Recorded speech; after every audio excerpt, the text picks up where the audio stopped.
Hello there, Year 9. Welcome to your next lesson on the Power and Conflict unit of poetry. This is a lesson on Bayonet Charge by Ted Hughes, and I'm going to be taking you through that today.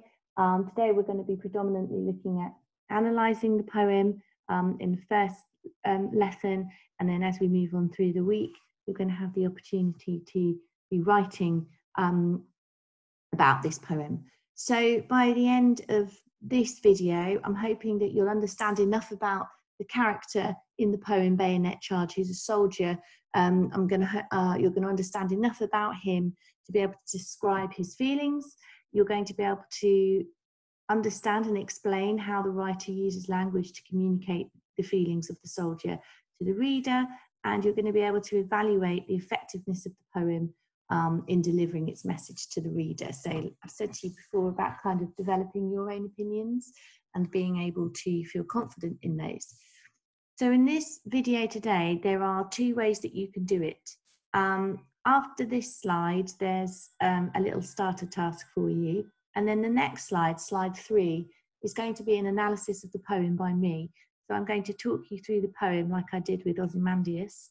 If you're not feeling too confident yet about analysing poetry, I would suggest that you watch that first and then complete the tasks on the slides afterwards. However, if you're finding the poetry to be quite easy, or you think you're getting the hang of how to analyse poetry and you'd like to have a go at doing it a bit more independently, I would suggest that you miss out slide 3, where I analyse the poem for you, and you work your way through the tasks coming up using the prompts, which will make sense when you look at the slides, and then come back to slide 3 and watch my analysis. So I'll remind you on each slide what you need to do, but there are sort of two ways you can do this lesson. So if you're feeling more confident and want to have a go independently, there's the option to do that, or if you're still feeling like you need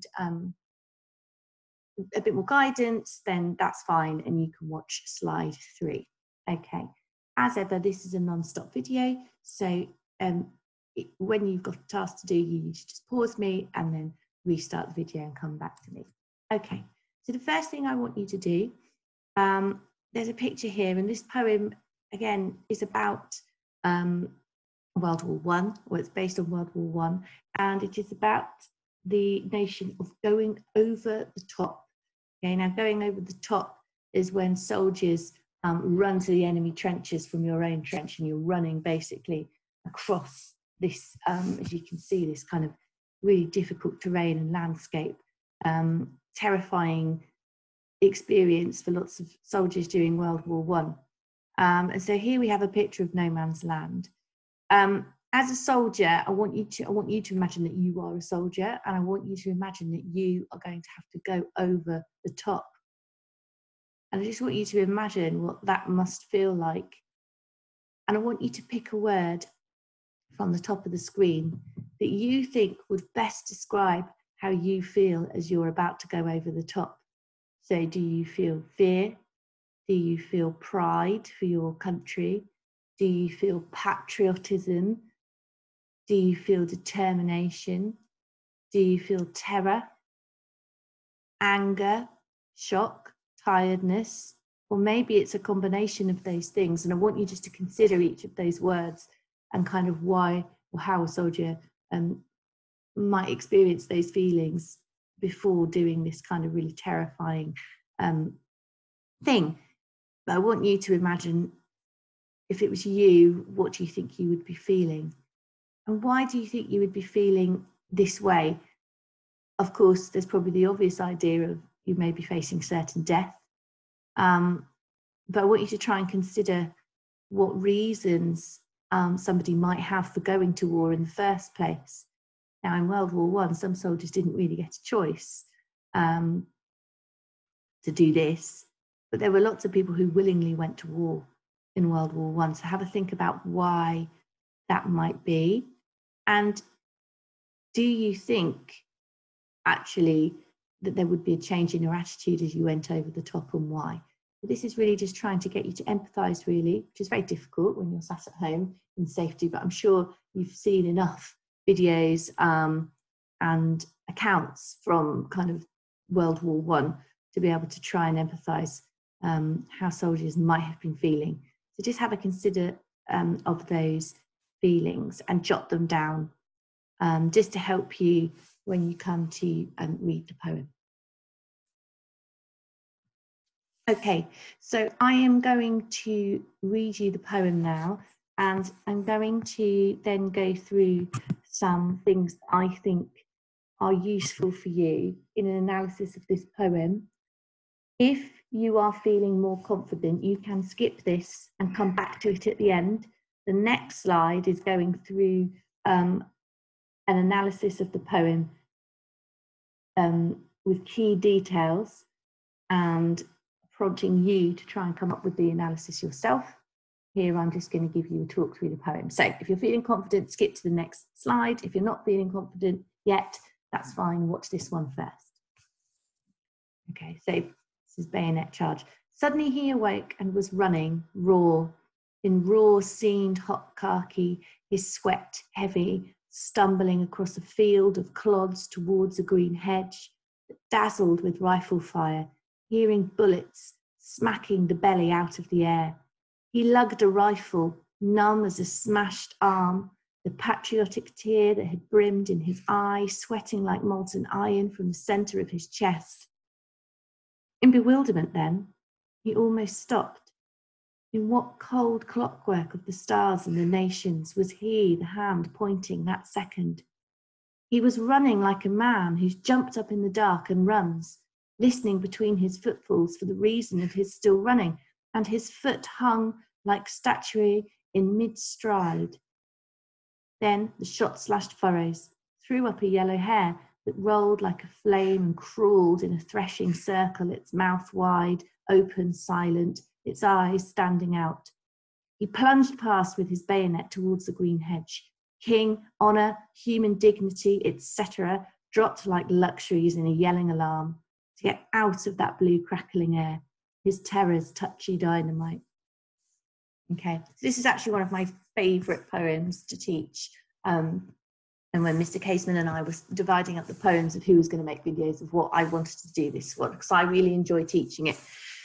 When I'm doing it in my classroom, I might start off by picking out some of the more interesting images from the poem and getting you to look at those words without having read the poem first, but that's not really practical when we can't do it in the classroom. So I'm going to go through and I'm going to pick out some of the key things that I think are really effective and help us to understand how the soldier's feeling. And then, as I said, in the next set of slides, there's a more detailed analysis. So I think if I'm starting off, I would pick this bit here. Suddenly he awoke and was running. Oh, got a bit of a wonky highlighter there. But it's the word suddenly. We're kind of thrown into this poem in the middle of something. Suddenly he awoke and was running. I think the fact that we are thrown into the middle of some action, and the fact that suddenly he awoke and he was running, it suggests immediately that there's something terrible happening, or that he is, whoever the character in this poem is, he is somebody who is in danger. Suddenly he awoke and was running. It also, because I know this is a poem about being a soldier in war, it reminds me of those stories that you get of soldiers who were just absolutely exhausted, too afraid to sleep, especially if you're in the trenches, because there were quite often shells landing and it's keeping you, you weren't safe to sleep. You'd snatch sleep where you could, and then you'd have to go into action.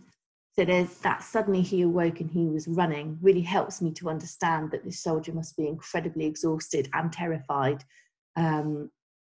We refer to it as media res when you're in the middle, when something starts in the middle of something. Suddenly he awoke and was running. Raw, in raw seamed hot khaki. So I would be picking out this word raw because it's repeated twice. Raw and then raw seamed hot khaki. So if you think about khaki, that's the, and actually when I teach this, quite a lot of people don't know what khaki is. So when you think of soldiers and the camouflage uniforms that they wear, that's khaki. And if something's raw against your skin, raw seamed, it makes me think of this fabric kind of rubbing against you. If you can imagine that you're hot from constantly running, and perhaps maybe even your uniform has got wet because you're out in all conditions. It's just that really unpleasant, uncomfortable description. And it, I suppose, it viscerally describes the discomfort that this soldier is in. He's exhausted, he's sleep deprived, he's running from something or to something, which suggests he's in danger, and his uniform is rubbing against his skin. I think also when I look at the word raw, I think about the emotions, raw emotions, and how we know that during the First World War, people saw awful things and went through awful and dreadful experiences. So I think the word raw there as well, it evokes ideas of kind of being exposed in some way, either emotionally and physically, to this awful situation. So suddenly he awoke and was running raw in raw seamed hot khaki. His sweat heavy, stumbling across a field of clods towards a green hedge. His sweat heavy. So everything about this is an effort to get from one side of the field to the other. His sweat heavy, stumbling across a field of clods. Got this idea of him kind of trying to run across this field. The clods are these big kind of chunks of mud. And it's interesting that we have this sort of target that he's aiming for, a green hedge, which seems really abstract and obscure and incongruous with the situation that he's in. This offer of, I don't know, almost like shelter, the green hedge, becomes kind of symbolic as the thing that he's aiming for, and the place that might save him. The stumbling across the field, he's running so fast that he's almost not running at all, because he's kind of staggering and stumbling across this field. This doesn't sound like a kind of a superhero, sophisticated attack. This sounds like someone running for their life and kind of being forced into doing something.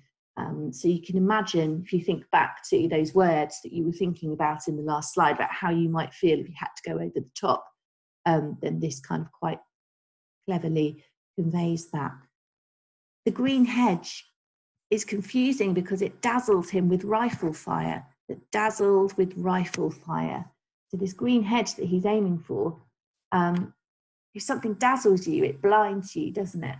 So it also it helps me to imagine that perhaps he can see kind of like the flashes of the gunfire coming from behind the hedge, because behind the hedge is where the enemy line is. But also, if you're dazzled by something, you're completely bewildered and awestruck by it. So I think, again, we've got that linking of the psychological effect of this as well. He's psychologically kind of dazzled. So he's woken up, he's tired, he's running, he's terrified, he's in pain, he's stumbling, he's staggering, he's trying desperately to get to this place that actually is incredibly dangerous and probably holds death for him. It dazzled with rifle fire. And then Ted Hughes kind of alerts us to the absolute violence of the situation. And he uses this word smacking, which is, of course, onomatopoeia. Bullets smacking the belly out of the air. And with that word smacking, you get the sense of what a bullet is going to do to you. It's going to kind of rip you to shreds. The bullet smacking the belly out of the air. Then we're back to his kind of situation. He lugged a rifle, numb as a smashed arm. So we're looking at him struggling with his gun. He lugged a rifle. And then here, numb as a smashed arm. There's another violence in that imagery there, isn't it? This simile, numb as a smashed arm. And it brings the idea of violence to our minds, but also it gives us a hint to this man's psychological condition. the fact that he is, he's kind of switched himself off from this. He's desensitized to it. He's in shock. He is running for his life and he's got his rifle. Also suggests he's lugging his rifle. It's heavy, it's uncomfortable. Maybe he's young, maybe he's a young soldier getting to grips with unfamiliar weapons. Again, doesn't fit the idea of this kind of superhero soldier that sometimes is conveyed when we think about soldiers and fighting in the war.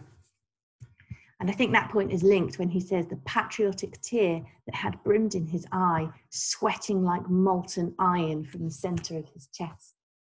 And these lines are one of the reasons why I like the poem so much, because there's so many different readings that you could gather from this. So if we're talking about the patriotic tear, then obviously we know that lots of people's motivation to fight in the war is because they want to protect their country. There was a big propaganda push to get young men to sign up to go to battle for the First World War. And it would have been the idea that, you know, it is a good thing to go and fight for your country. It's the brave thing to do. It's the manly thing to do. It's the decent thing to do. If you love your country, if you want to protect its freedom, then you will go and fight in this war. And sometimes that can be romanticized. And so that's what he means when he says the patriotic tear that had brimmed in his eyes. So perhaps when he thought about going to war, it brought tears to his eye, tears of pride. So the patriotic tear that had brimmed in his eye. So you've got this kind of change, sweating like molten iron from the center of his chest. So he's almost that, you know, when you've got some, when you're showing emotion like that, then you're quite human. It's quite a human thing to do. But now it's been transformed. It's sweating like molten iron from the center of his chest. And there's this image that he is almost turned into this kind of, it makes me think of a furnace where when people are making weapons, and you put iron into the furnace and it turns into a weapon.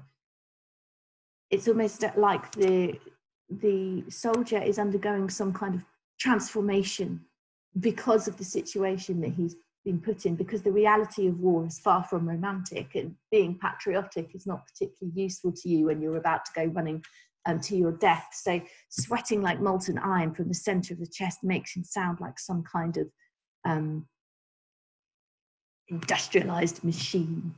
And also he sounds very dangerous, but also I do wonder if there's a bit of anger there as well.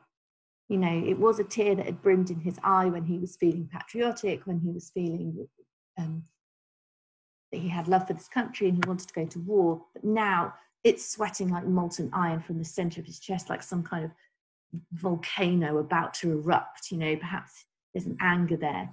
Perhaps actually he's not feeling particularly patriotic anymore. So there's two readings there, or probably more as well, of course, but those would be the two that I would probably focus on.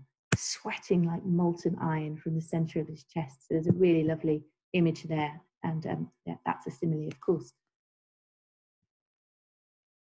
In bewilderment then, he almost stopped. So this is really interesting, this line here. In bewilderment then, he almost stopped. And this is what I love about this poem as well.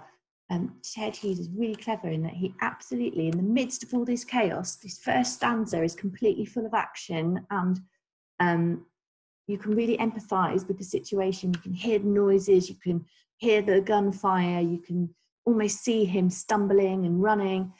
And then there's this pause. And we call that caesura in poetry, but actually, and it's this bit here, he almost stopped. We've got this dash. In bewilderment then, he almost stopped. But also, I don't know if you've ever seen a film where there is a battle scene and the director slows it right down. So you get like the speed and the noise of the charge, and then it goes into slow motion. And so Ted Hughes is really clever because this poem then goes into slow motion. In bewilderment then, he almost stopped. In what cold clockwork of the stars and the nations was he, the hand pointing that second? And in this kind of slow motion, he puts in perhaps one of his most confusing ideas and lines in the poem, but it means it gives us time to consider it. What cold clockwork of the stars and the nations was he, the hand pointing that second? I've pondered over this image.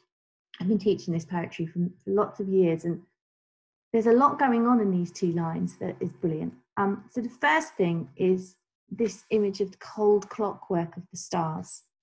Cold clockwork. So obviously you've got some alliteration there, the cold clockwork of the stars. And actually the word clockwork, you can almost hear a clock ticking. And it fits in with this idea of everything having been slowed down. Of the stars and the nations, it makes me think of just this moment in space and time. Everything's been frozen, whilst he considers his destiny. He considers his fate. So this soldier has had no opportunity to think as an individual, as a human being, because he's just had to survive in this war situation. We can already see that this kind of patriotic idea that he'd had of war perhaps is not the reality of what he's experiencing. And now, just in this moment when he's surrounded by all of this chaos, he has this moment where he stops and thinks, you know, in his place in destiny, the cold clockwork of the stars and the nations, was he the hand pointing that second? He's almost turned into something mechanical. And there is a lot of that in this poem about the dehumanization of a soldier, someone who stops being human and starts becoming part of almost a living, a human weapon, a part of the clockwork of the war machine. So in what cold clockwork of the stars and the nations was he, a hand pointing that second? Also, it makes me think, what was going to happen to him that minute? Was this going to be the minute where he's killed, or is this where he's going to, get to the other side? He was running like a man who's jumped up in the dark and runs, listening between his footfalls for the reason of his still running. Now that's quite a long sentence there. If you read it there, he's basically explaining that no one else runs in this way. This is a man who was running because he's not entirely sure why he's running, but he knows that there is a danger and that this could be the end of his life.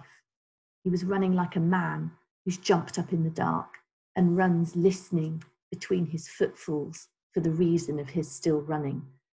So he's not entirely sure when it's safe to stop, but it also helps you to convey the danger that he's in. Listening between his footfalls are when the foot hits the floor for the reason of his still running. And his foot hung like statuary in mid-stride. So like I said about this whole idea of the poem being slowed down into slow motion, his foot hung like statuary, mid-stride. He's there, hanging in mid-air, not literally, metaphorical. It's a moment of realization. It's a turning point in this poem when we realize what's happened to this soldier.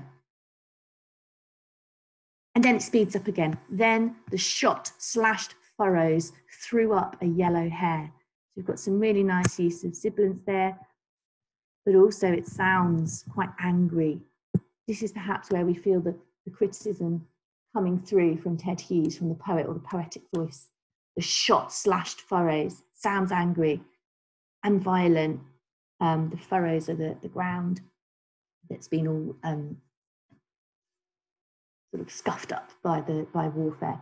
Then the shot slashed furrows threw up a yellow hair. The colour yellow is interesting. I think in my head it's yellow because it's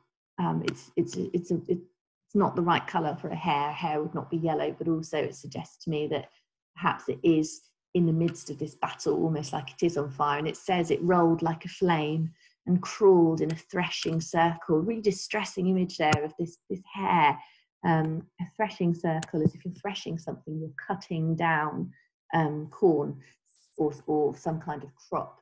And this animal is kind of crawling around, almost as if it's kind of in a threshing. Its mouth wide open and silent. It's really horrific image of the suffering and horror of this animal. And it's quite interesting that Hughes has chosen an animal because he did write about nature a lot. He was very interested in kind of the effect of man on nature. But I think, I'm not even sure he's necessarily doing that here. I think he's trying to show us something, a creature that is almost demonstrating the horror of perhaps what the soldier should be feeling, but almost isn't, because he has become this, he has become dehumanized. And this hare has been thrown into this horrendous battle scene. Its mouth wide open, silent, its eyes standing out. So it's like this kind of silent scream. And of course, you've got this kind of more alliteration of sibilants here. But interestingly, yellow was a colour of cowardice. It was associated with being a coward. And so you've got this idea that perhaps the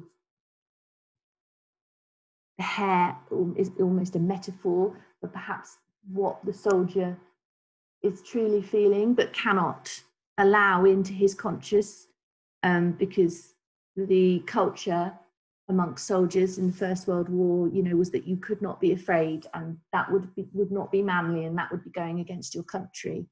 So here you've got this you know, at this point in the poem, when this kind of hare is thrown up, perhaps as a juxtaposition between the hare and the man, and the difference in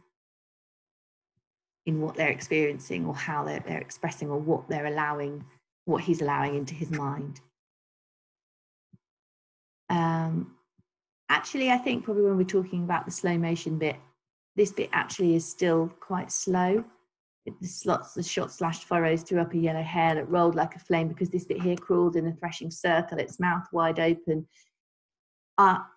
silent, its eyes standing out, and it's then this bit. He plunged past with his bayonet towards the green hedge. Brilliant use of the word plunged here.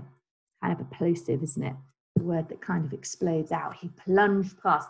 He goes past that. He doesn't acknowledge that. He's just got to keep going now. He has been transformed. You know, the molten iron in the center of his chest, he's been transformed into this weapon of destruction. He's no longer a human. He plunged past with his bayonet towards the green hedge. You've got the bayonet, which is the rifle with the sword bit on the end, towards the green hedge. King, honour, human dignity, etc., dropped like luxuries. So actually, perhaps the things that had motivated him at the time, king and honour, but the things that he had had before, human dignity, etc., and the fact that this is put here, again, sounds quite critical and sarcastic. You know, all those things don't matter anymore. They don't matter to him. They've been dropped like luxuries. Luxuries are things that you don't really need, that you just have for extra comfort. Dropped like luxuries in a yelling alarm. To get out of that blue crackling air, and just the action in these last couple of lines here, the blue crackling air. Love that image.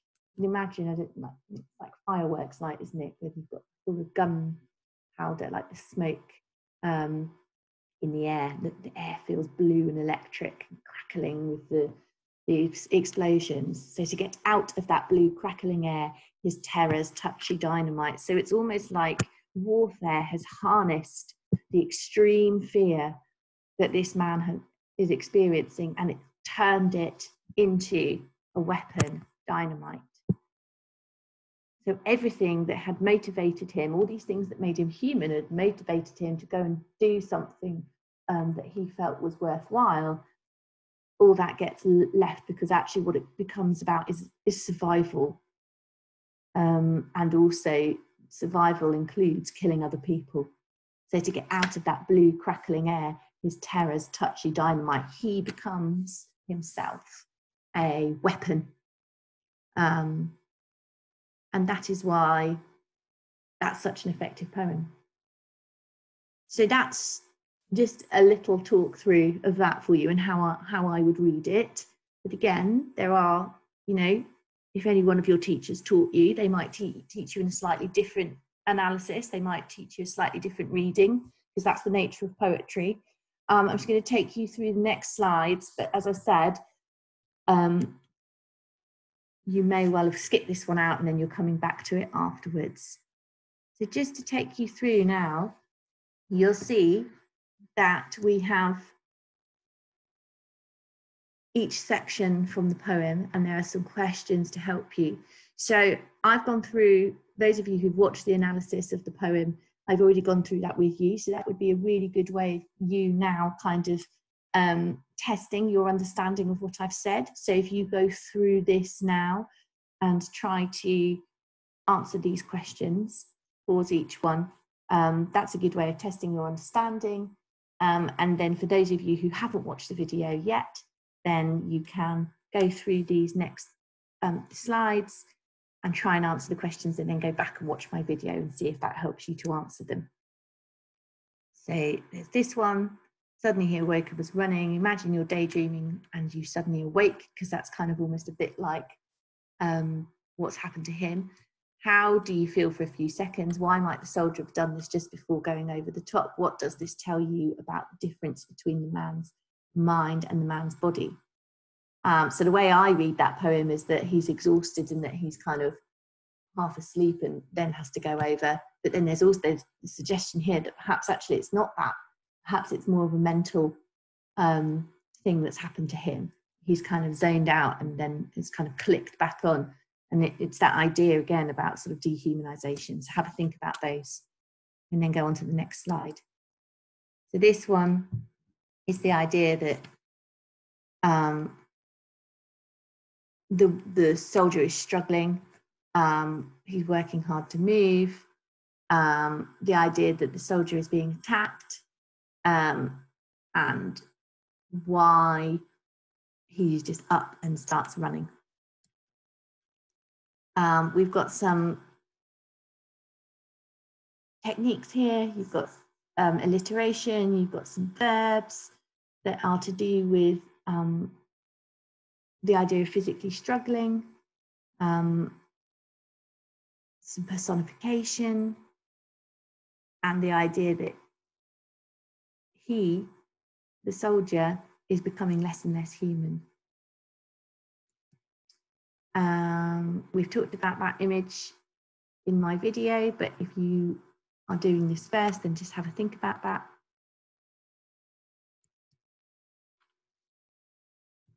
We talked about the caesura in the video, but again, if you haven't watched my video, just a reminder that a caesura is when something stops in a poem, a pause.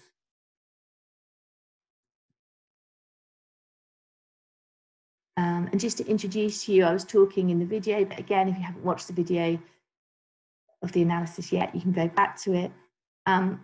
If the guns, the idea of the personification of the guns, I didn't mention in the video, but we did talk about the idea of the man kind of being dehumanized, and he becomes less and less human as the poem goes on, which is primomorphism. So you don't have to know that word, but it's useful to have to hand. And we've got the idea of him kind of slowing down and everything's hanging in midair.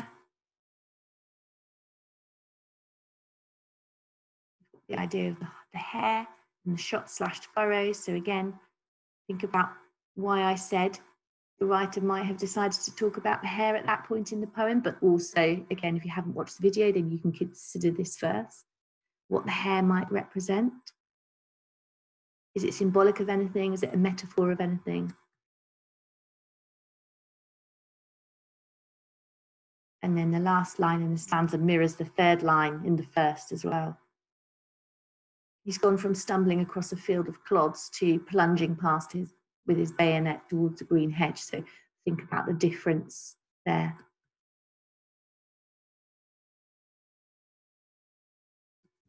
And then again, just we're trying to explain his feelings. So what has happened to his sense of king honor, human dignity? what's happened to all those feelings that he had before and why. And then finally, what did we think he felt by the end with the description of that blue crackling air? Okay, so hopefully by watching the video and then going through those slides either way round, you should be able to understand kind of how the soldier is feeling now. And so take 20 words and try and sum up the feelings the soldier has in the poem, okay? And then try, and don't, you know, you can use PEE if you want, you can use that analytical type of writing, but actually I just want you to be able to, we're going to develop that in the next lesson. I just want you to try and write down your thoughts and ideas first of all. So in no more than 30 words, sum up what effects the writer has on the reader. How does that make you, what does it make you think of when you read that poem? What did you consider? And think about back to how you were trying to empathize with a soldier at the beginning of this lesson, and now think about perhaps has it added to your understanding of that? Has it added anything different, a different angle that perhaps you hadn't thought about before? And then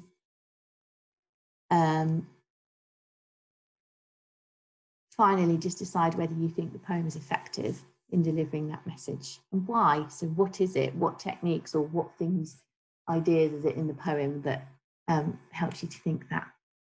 Okay, so next lesson we will be doing a little bit more writing about this. Hopefully that helps you to, and we'll be looking at maybe some context as well to do with Ted Hughes, but generally, hopefully that helps your understanding of the poem.